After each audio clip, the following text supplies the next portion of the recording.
Welcome back, ladies and gentlemen, to another video. Today we're going to be going over the brand new, just dropped patch notes for Starcraft 2. September 18th, 2025. This is as fresh as it gets.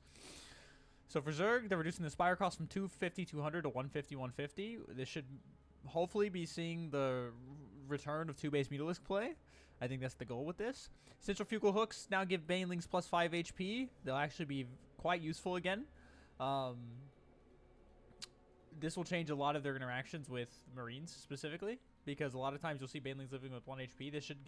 If I am correct, will make them live at 1 additional attack. I'll have to do some testing with this, but Microbial Shroud reduces range attacks by 50% damage. I thought that's already what it was. Oh, it was just from the air though, wasn't it? I don't use this ability enough to really know. Microbial Shroud effect no longer persists for a few seconds after the unit has left the shroud. Okay.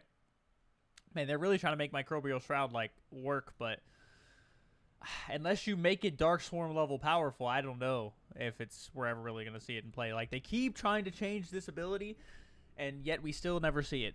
So, Protoss. Energy Overcharge Grant has been reduced from 100 to 50 energy. Absolutely necessary change. Energy Overcharge cooldown reduced from 60 to 45 seconds. This still allows you to have 1 storm on demand, and it also puts you only 50 energy away from having 2 storms, which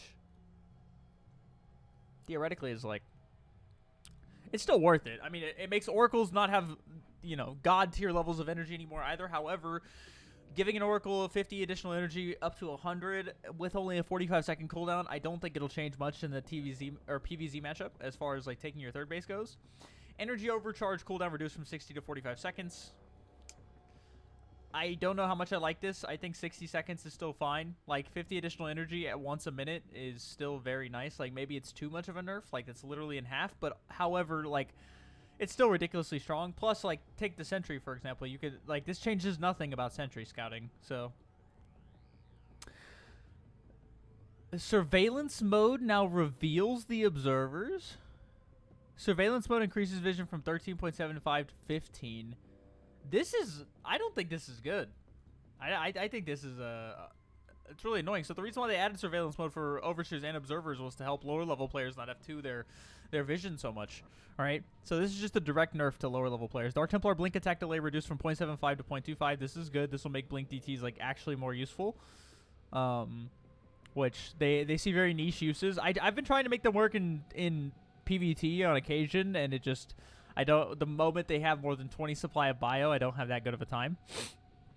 Psionic Storm damage reduced from 10 to 5 damage per tick.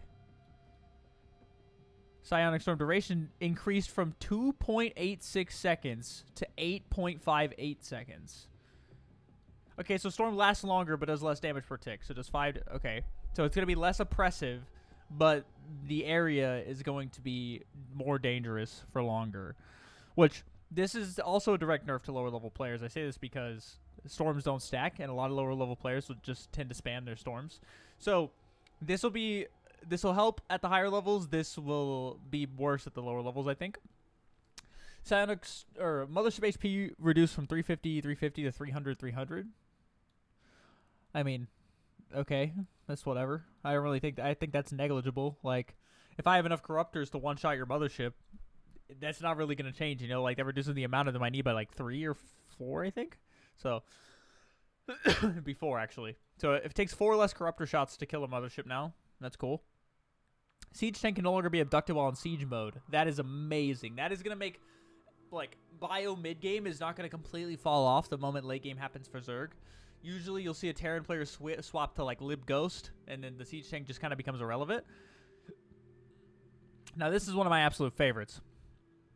Viking cost reduced from 175 or 150.75 to 125.50. So Vikings will not only they're significantly cheaper to produce, but I think this will change the way that early game TVP harassment works, at least for me. I've been using Vikings in early game TVP because they just absolutely delete mineral lines, and this is going to make them even cheaper. So I am very much so looking forward to testing out this change. Drilling Claw's effectiveness increased from 1.07 to 0.71 seconds, so you get a 0.36 second faster drill burrow for Widowmines. This will make Drilling Claws just more appealing of an upgrade to get, and we might actually be seeing some Drilling Claw builds for early game. Hyper speed. This is supposed to be hyper flight. Come on, intern, you had one job. Spell it correctly. Hyperflight rotors research time decreased to 79 seconds from what was 121 seconds. So now Banshees can get their speed 40 seconds faster. So this exact change was in a patches mod, and what I noticed from playing PvT on that map, or on that mod in 3 separate tournaments now, was that Terran players will open with Hyperflight instead of Cloak, and they just forego Cloak completely, and it's just hard to chase the Banshees down. However, what I think this means is that Protoss players might be able to get away. You might be able to cut corners by skipping the Robo if you know that someone's going to open with Hyperflight instead of Cloak. They have to make the choice, right? And Hyperflight is going to be more of a appealing choice, I think, in this meta, and my response to that is going to be skipping the Robo. That way you can get the third base faster, as well as just being able to go maybe even 4-gay blink. I was thinking 3-gay blink for an expand, but 4-gay blink should keep you safe as long as you know that they're going to be going for Hyperflight, right? So, fixed an issue with Cyclone attack upgrade giving +1 instead of +2. They mean damage per attack. Fixed an issue with Mothership attack at max range. I wonder what that issue was. Fixed an issue with Cyclone lock-on cooldown. Okay. Fixed an issue with orbital commands not auto-rallying. Did they ever auto-rally? I don't understand the last one really. The Cyclone lock-on cooldown, I'm sure people are very, very happy to see that. The problem, here's what I think is going to happen with this though.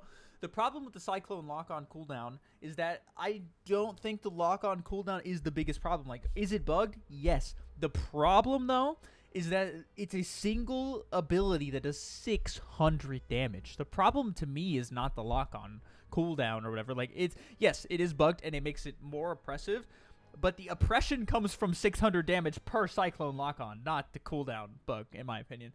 So, I don't think this will actually affect Cyclone strategies too much, but I will be a happy man to be wrong.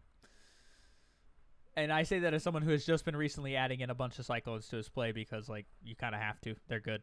They're really good. So, I look forward to seeing when these changes roll out. They didn't give us a time frame as to when they'd be rolling out, but if the PTR is up, you'll be seeing me playing that.